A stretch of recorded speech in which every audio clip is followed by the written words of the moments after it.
Hello, this is a little video filmed on Sunday the 9th of February down at Maro Beach.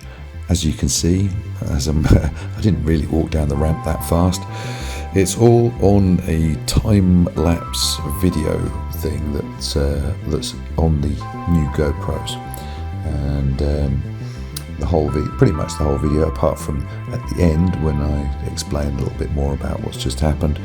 Pretty much everything else is, as you see here, all on time lapse, speeded up ×5 or ×10 in various places. Now, the idea of coming down to Maro was to actually to go to the waterfalls. So you're going to see that in just a moment. And this is very accessible from Maro Beach. You need to park at the top and walk down, but it's no great shakes. And about half a mile over to the, what would that be? That would be the west, half a mile over to the west, which is where I'm coming to just now. You'll see the waterfalls. And this can be done on a kayak. You can't swim there, it's a bit too far. But you could do it on a paddleboard, obviously, or a little rowing boat if you've got one. Anyway, here we are, and there's all sorts of big rocks like that one that I'm just going around now, that also add a little bit of interest to the trip. So there you go. As you come round again, there's the waterfalls. I wouldn't recommend going underneath the waterfalls particularly. It's a bit narrow. There's a lot of power there, and it would probably sting a bit.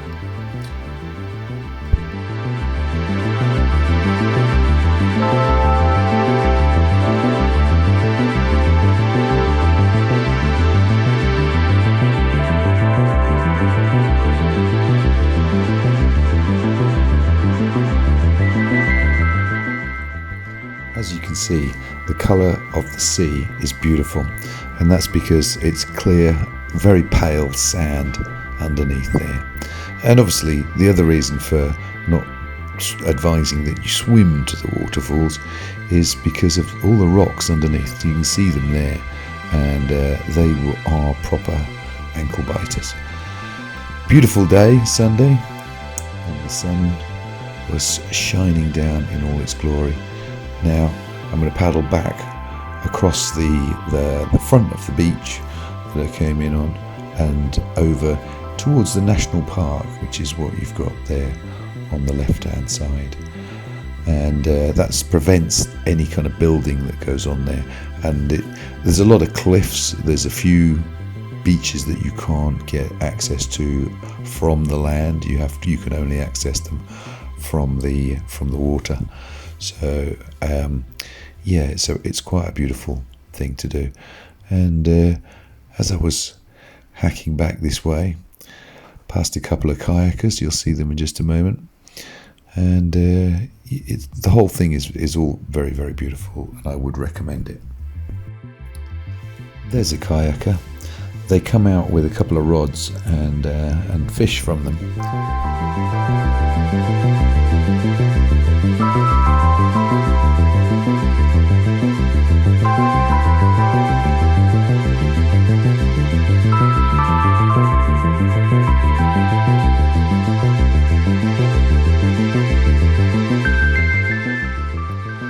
Look at the shore there, you can see one of the beaches that I was talking about that's only accessible from the water.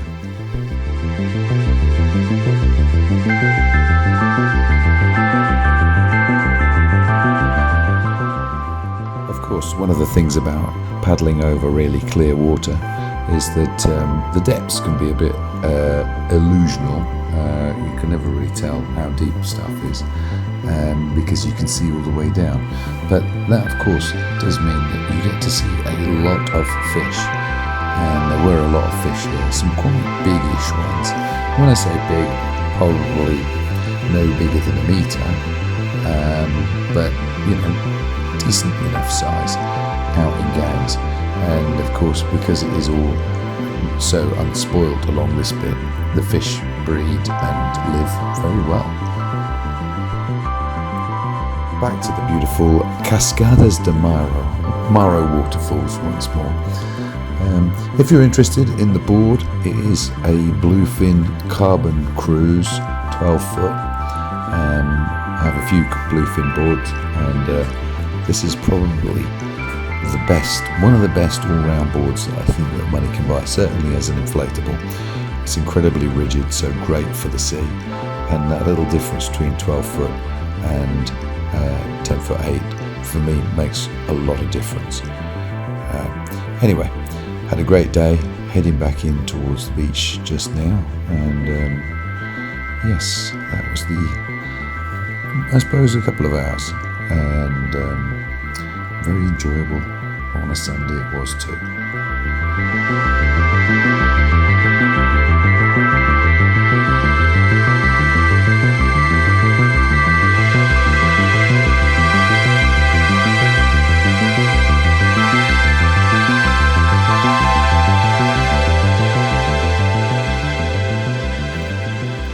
Okay, that was that's Maro Beach there. You see it down there.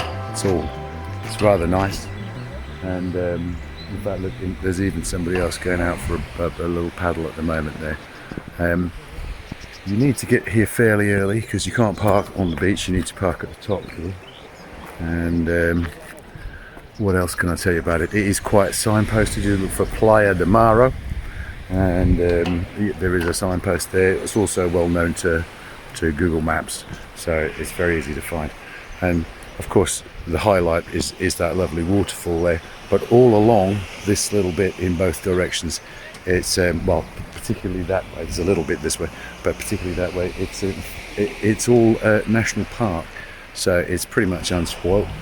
Going back the other way, that way, to the west, there's Nerja, Buriana Beach, Nerja, which is about probably not that far, I guess about 4 kilometers, something like that. So it's an easy paddle from there to here and back again if you want to do it that way. But actually, there's a lot of you generally get a lot of kayakers there on organised excursions, and if you want to go to somewhere that's less, then the thing is to come here, come into Maro Beach, and then go to the east from there. And it's all through the national park. Lots of cliffs. There's a few little beaches that you can only get to by water as well. Although, having said that, the other side, going back to Nerja as well, there are a couple of little colonies of mountain goats that sort of will cling to the cliffs and sometimes appear for people. And there's even some sea caves as well.